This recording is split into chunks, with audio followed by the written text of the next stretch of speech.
Bom, professora, bom dia. Nós estamos aqui para apresentar o trabalho, para gravar. Como segunda-feira não deu tempo, foi uma forma que a gente ajeitou, arrumou, para não ficar sem apresentar o trabalho. O nosso grupo ficou responsável pela psicomotricidade dos idosos, composto por mim, Arilane, Gisiane, Rose e Alane. Nós usamos a bateria de Vitor da Fonseca, uma bateria modificada, para que se adequasse à questão do idoso. Bom, para falar um pouquinho sobre a psico no idoso, a gente tem que entender psicomotricidade. O que é psico? É o conjunto do funcionamento mental, que é a questão da imagem, do medo, da percepção, é a questão no global de percepção. E na questão da motricidade, ele diz assim, é o conjunto de expressões mentais como corporais. Conjunto de mentais e corporais por quê? Se a gente tiver o psico íntegro e não tiver a motricidade, o psico ele vai funcionar. Mas se tiver a motricidade com um erro, alguma falha, e não tiver o psico, a motricidade não funciona. Mesmo ela estando íntegra e o psico não funcionando, a motricidade não vai funcionar. E ele continua dizendo, envolvendo funções tônicas, que é a questão da motricidade, postural, somato-gnósticas e práticas. A ativação das funções psíquicas é como uma cadeia. Primeiro nós temos a ontogênese, que é a evolução do psíquico, a plasticidade neural, que é o aprimoramento dessa questão, desse primeiro aprendizado. Na plasticidade vai ser o aprimoramento. E na heterogênese é a involução, que é o que acontece no idoso, que é o que a gente trabalhou, que a gente pesquisou. Bom, esse texto aqui eu peguei da revista Psiquiátrica Clínica, que fala sobre doença de Alzheimer. E diz assim, envelhecer, o hábito de desenvolvimento humano. Porque no artigo ele diz que o envelhecer é quando você chega ao seu máximo da evolução e você começa a evoluir, que é a questão da heterogênese. E ele diz assim, a evolução caminha para uma involução pré-programada para se desintegrar em ritmo variável de acordo com a constituição genética. Ou seja, cada pessoa vai evoluir no seu tempo, de acordo com sua genética, com o ambiente onde você vive, a forma com que você se alimenta. E ele continua dizendo no artigo, bem como pelo fenótipo influenciado pelo meio em que cada indivíduo se insere. Foi isso que eu falei. Aí o que testamos com a bateria, Rose vai falar. O que testamos com a bateria? Usamos esses conceitos: equilíbrio dinâmico estático, lateralização, noções corporais, estrutura espaço-temporal e parceria global e fluido. Equilíbrio é a base de toda coordenação dinâmica global, que é a capacidade de contrair músculos de grupos de músculos de forma independente, de ser estático e dinâmico. A parte de estático, a gente usa para o paciente ficar em unipodal, com o olho fechado durante 20 segundos. E na parte dinâmica, trabalhamos com o paciente, com os idosos, né, para que eles pulassem para frente, para trás dos pés juntos, com o olho fechado também.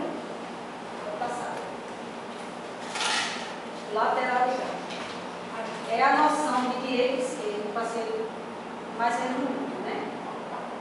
Que se divide em homogênea, cruzada, ambidestra, influi na construção do esquema corporal e do espaço. Essa dominância lateral, que é baseada nesses fatores aqui, neurológicos sociais, esse que eu acabei de dizer. A parte de direita e esquerda, se observa que na parte esquerda existe essa dominância para escrita, lógica, raciocínio, música, os terrenos. E na parte direita, essa coisa mais essa questão de intuição, emoção, imaginação, criatividade. Ou seja, esquerdo analítico e direito criativo. Pode passar. Noções corporais. É a percepção e controle do próprio corpo.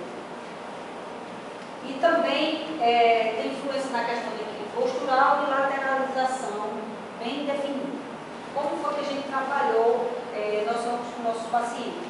Nomeamos 8 pontos: nariz, pé, 8 pontos ao todo e pedimos para que esse paciente tocasse com o olho fechado.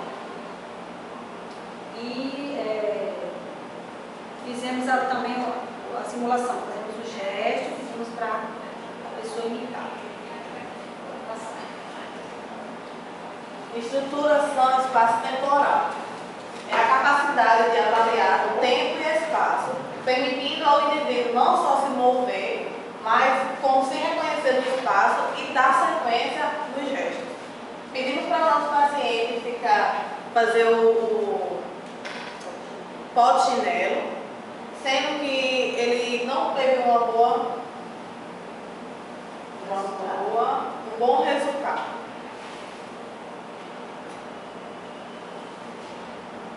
Praxia global.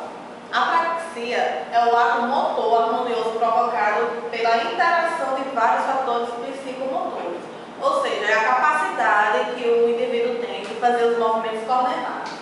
Pedimos para a nossa paciente fazer o teste óculo manual, que colocamos um cesto na frente dela e pedimos para ela arremessar por 5 tentativas jogar a bola no cesto. Da mesma forma, une o óculo pedal. Colocamos uma cadeira na frente dela e pedimos para ela chutar, arremessar e fazer um gol durante 5 tentativas também. E a praxia fina é a capacidade para executar movimentos finos com controle e destreza. Ou seja, pedimos para ela fazer e desfazer uma pulseira de clips no tempo estimado de acordo com a bateria. Só completando a questão de lateralidade, eu esqueci de falar dos exercícios, como foi testada essa questão de lateralização. A gente fizemos lateralização pedal e ocular. Usamos o exercício do paciente vestir a roupa, usando o pé direito e depois o esquerdo, e fizemos um rolinho de papel e testamos o olho direito e esquerdo. Bom, eu vou falar sobre os resultados obtidos durante os exercícios propostos. Foram realizados em 9 pacientes, certo? O azul vai ser considerado total, o laranja satisfatório e o cinza insatisfatório. Na parte do equilíbrio dinâmico, nós fizemos em todos os pacientes e foi visto o seguinte: 6 pacientes conseguiram fazer satisfatoriamente, 3 pacientes não conseguiram realizar satisfatoriamente. Na parte de equilíbrio estático, foram 6 pessoas que conseguiram fazer satisfatoriamente e 3 pessoas insatisfatórias. Já na parte da lateralização, que foi o que nossa amiga Rose falou, 3 pessoas conseguiram fazer satisfatoriamente e 4 pessoas insatisfatoriamente não conseguiram realizar os exercícios. Já na parte de noção corporal, já deu mais uma levadazinha um pouquinho. 5 pessoas conseguiram fazer satisfatoriamente e 4 pessoas insatisfatoriamente. Já na parte do espaço temporal, a gente teve um grande índice bem baixo, um baixo índice. Foram 9 pacientes, como já foi dito, 8 pacientes não conseguiram realizar os exercícios e apenas um dos 9 conseguiram realizar. Na praxia global, foram 7 pacientes que não conseguiram realizar e 12 pacientes conseguiram realizar, completar os exercícios, fazer perfeitamente. Já na praxia fina, 5 pessoas conseguiram realizar satisfatoriamente e apenas 4 pessoas conseguiram não realizar. Isso significa o seguinte, gente, na verdade a bateria foi proposta para a gente verificar os achados clínicos nos idosos. E referente ao que o Lando já havia falado, da retrogênese, não é isso? Referente ao que o Lando já havia falado, muitos idosos não conseguem realizar alguns exercícios propostos por causa disso, pela evolução. E daí dá esse grande índice, como aqui a gente vê, que é um índice absurdo no espaço temporal. 8 de 9 pacientes, 8 não conseguem fazer, apenas um de todos os pacientes que a gente fez conseguiram.